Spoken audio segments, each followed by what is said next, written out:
Hey folks, today we have a fairly quick and easy one, a shoebox cassette recorder. This is an Optimus CTR-108 and we're going to give it a little bit of a test. Pretty informal test, but a test nonetheless.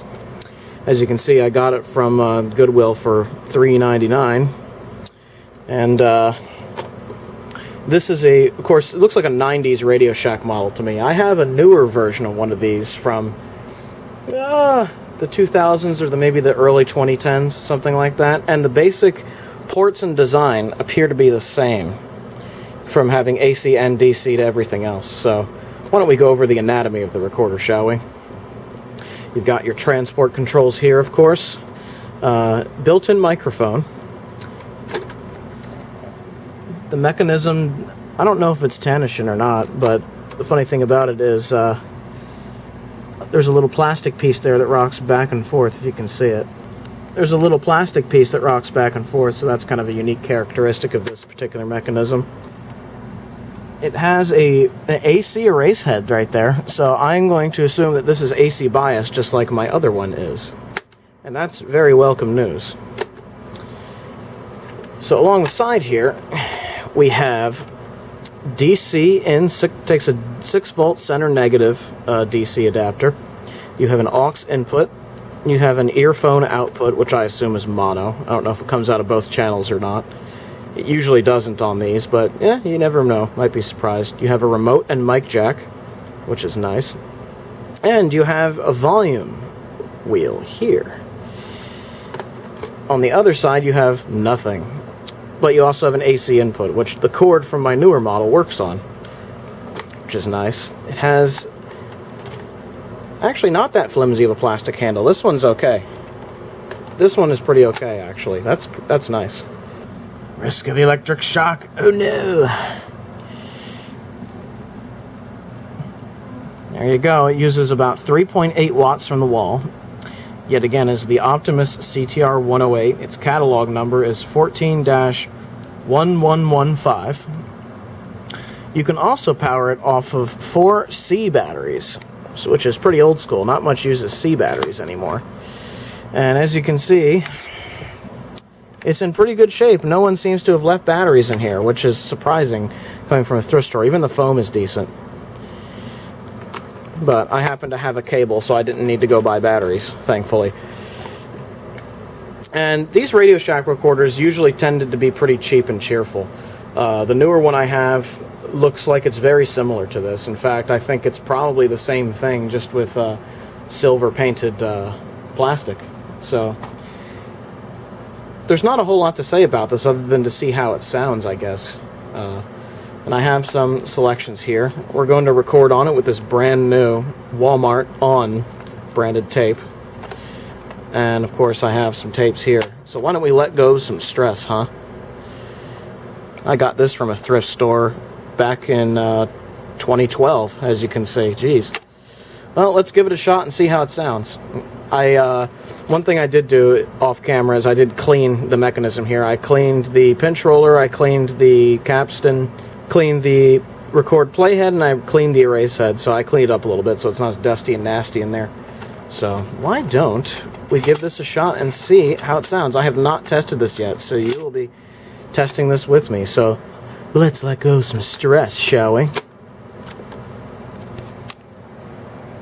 Volume is not scratchy. That's interesting.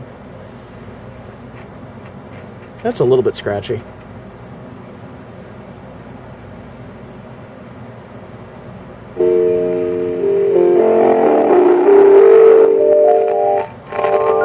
Ooh, a little scratchy.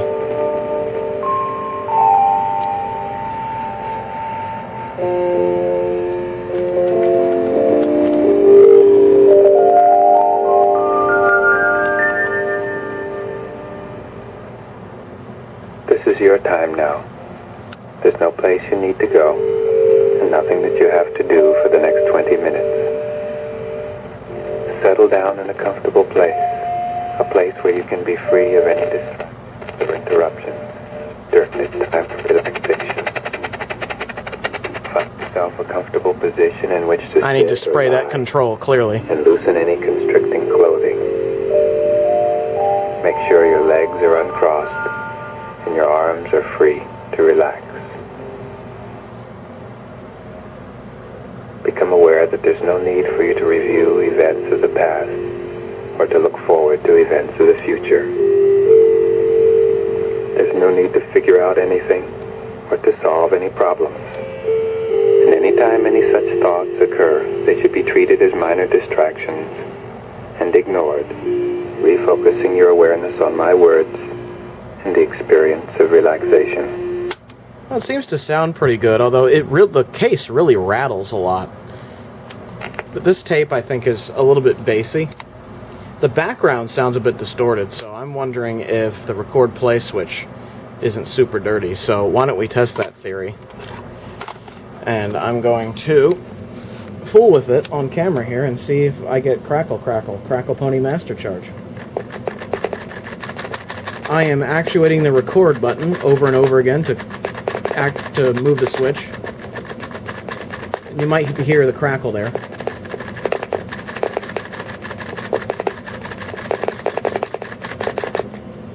Let's see if that cleans up the distortion that I was hearing any, or if that's just the way this thing inherently sounds. There's some crackle in there. The fast forward and rewind seem to work well, so the belts are good. Even though this is probably from the 90s. You know, we didn't actually check the date code if there is one on this. I think it's under the battery compartment. Let's see. 9A8. So that's probably 1998, September 1998. So it's pretty new. It's fairly new. It's about 20 years old or so, a little bit older than that. For a moment, let yourself be consciously aware of where you are. The country, the city, the room, and become aware of the stage of the day. You can hear that, like, in that ethereal sort of organ in the background. There's a bit of weird distortion there. I don't know if that's the speaker rattling or something. I don't know. But otherwise, it looks like the only thing that this has wrong with it is some dirty controls, which is no big deal to fix. I have contact cleaner.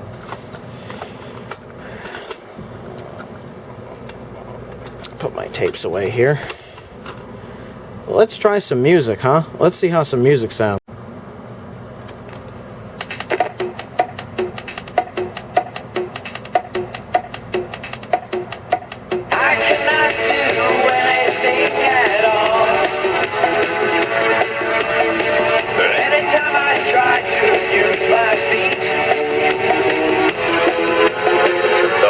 Little man comes out to inform me I must subscribe to use these feet.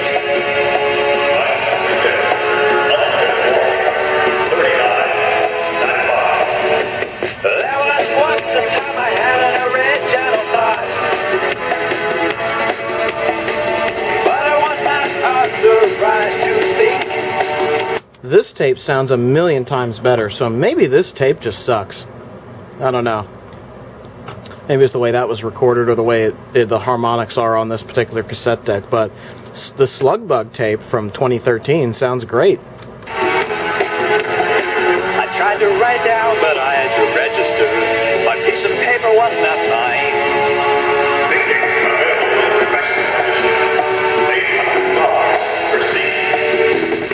And everything I thought I knew, everything I thought was meaningful, every friend I ever had was someone trying to sell me something.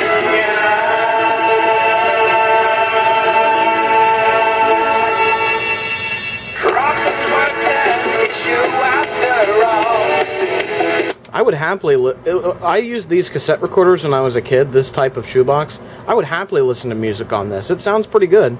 Not amazing by any stretch of the imagination. I mean, I have definitely listened to better. I have Nakamichi cassette decks and things like that, but as a kid, I would have been happy with this. I think that's a fair standard. So, as far as actually using it to play stuff back, it sounds alright. It's a little bit muddy and a little bit lacking in the high end, but you know, it's from the 90s. It's not from like the early high quality days of cassette decks and shoebox cassette recorders. But this is fine. Like honestly, this is up to the standards that I remember from back in the day. So pretty nice for playback, and the auto stop is nice and fast, as you can see. So, good stuff. Now I think we should try recording. So let's open up a new cassette here, a brand new cassette, and give it a shot.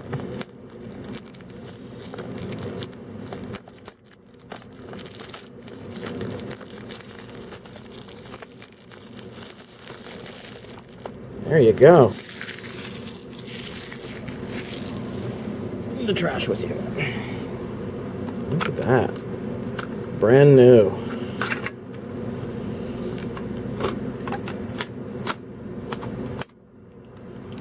All right, let's record with this and give it a shot. I would guess that this probably just has automatic level control. So, I'm going to record with the built-in mic. I don't have an external microphone to hand right now. I cannot find it at the moment. I looked in my closet, no clue where it is. So, just going to have to live with the built-in mic for now. But honestly, I think that's how I used these back in the day. I used the built-in mic to record stuff anyway. So, you know, I wasn't exactly in the office recording minutes for a meeting or something. So, it's up to the standards of when I was a kid. So, let's give this a shot, shall we?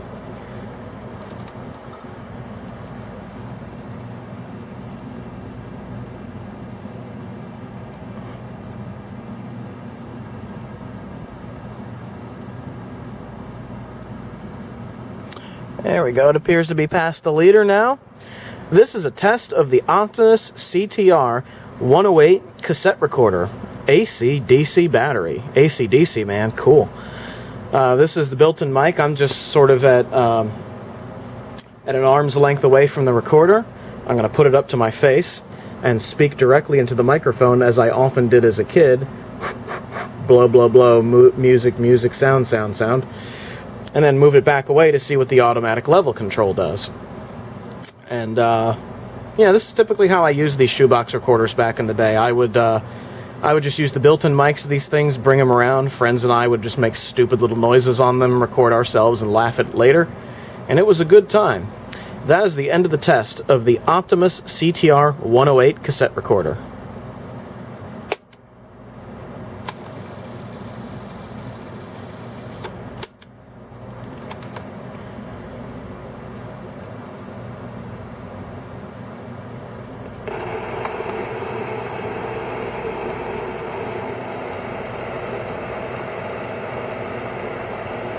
There we go. It appears to be past the leader now. This is a test of the Optimus CTR-108 cassette recorder. AC-DC battery. AC-DC, man. Cool. This is the built-in mic. I'm just sort of at an arm's length away from the recorder. I'm going to put it up to my face and speak directly into the microphone as I often did as a kid. Blow, blow, blow. Music, music, sound, sound, sound. And move it back away to see what the automatic level control is. And, yeah, this is typically how I used these shoebox recorders back in the day. I would just use the built-in mics of these things, bring them around. Friends and I would just make stupid little noises on them, record ourselves, and laugh at it later. And it was a good time. That is the end of the test of the Optimus CTR-108 cassette recorder. Well, I would say that is definitely AC bias and very high quality, which is what I'd expect from Optimus. My newer version is the same way, but this one is very good. It sounds excellent.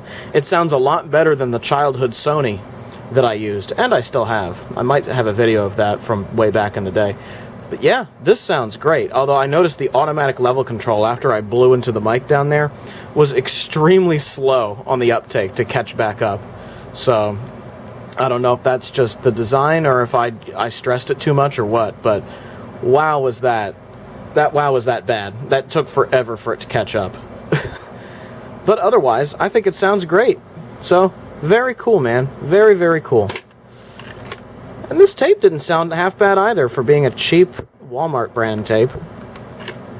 Not bad. Not bad at all. Well, there you go. That was a quick one about the Optimus CTR-108 cassette recorder. If you see one of these in a thrift store and you're in the need for a shoebox cassette recorder, definitely a plus for me. This thing is excellent. So if you want to be old school and walk around and use it sort of as a sound camera, as people used to do with reel-to-reels, it's probably good enough for that. It's good enough for recording voice during meetings, but I'm sure most people just record Zoom meetings now on their computer. But yeah, for the uses it used to have, these things used to have, they're excellent. Very, very cool. Anyhow, that's it for this one. Hope you enjoyed the video. If you'd like to reach me on social media, those links are down below, and our Discord chat is also down below if you'd like to join that. Have a good one, everybody. Ciao.